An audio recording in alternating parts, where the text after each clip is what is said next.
Hi കൂട്ടുകാരെ, പുതിയൊരു കഥയിലേക്ക് എല്ലാവർക്കും സ്വാഗതം.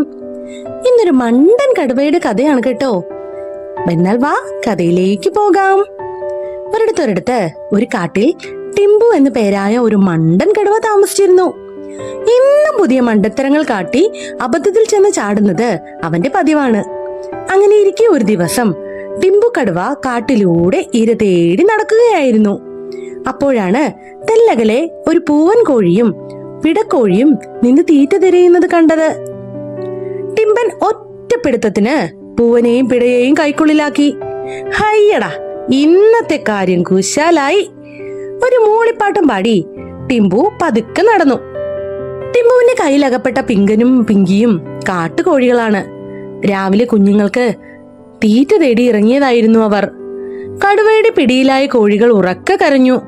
ഞങ്ങളെ വെറുതെ വിടണേ, വീട്ടിൽ ഞങ്ങളുടെ കുഞ്ഞുങ്ങൾ തനിച്ചാണ്. ചിറകുമുളയ്ക്കാത്ത കുഞ്ഞുങ്ങൾക്ക് ഞങ്ങളല്ലാതെ ആരുമില്ല. കോഴിക്കുഞ്ഞുങ്ങളുടെ കാര്യം കേട്ടപ്പോൾ ടിംബുവിന് കൂടുതൽ കൊതിയായി. ആണോ?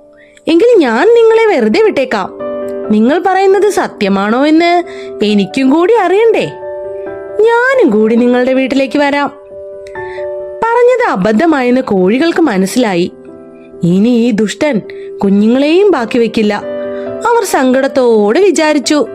ഇതൊക്കെ കണ്ട് ബുദ്ധിശാലിയായ മിങ്കൻ കുരങ്ങൻ മരക്കൊമ്പിൽ ഇരിക്കുന്നുണ്ടായിരുന്നു.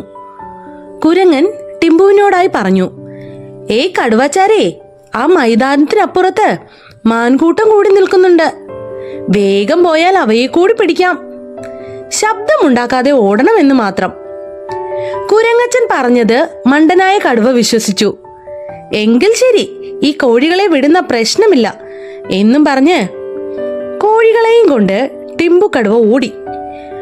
ഓടുന്ന വഴിയിൽ വലിയൊരു കുഴിയുണ്ടായിരുന്നു. അതവൻ അറിഞ്ഞിരുന്നേയില്ല. കടുവ കുഴിയിലേക്ക് കമഴ്ന്നടിച്ച് വീണു. വീഴ്ചയിൽ ടിംബുവിന്റെ പിടിയിൽ നിന്ന് കോഴികൾ തെറിച്ചു ദൂരെ പോയി വീണു. അവർ രക്ഷപ്പെട്ട് ദൂരേക്ക് ഓടിപ്പോയി.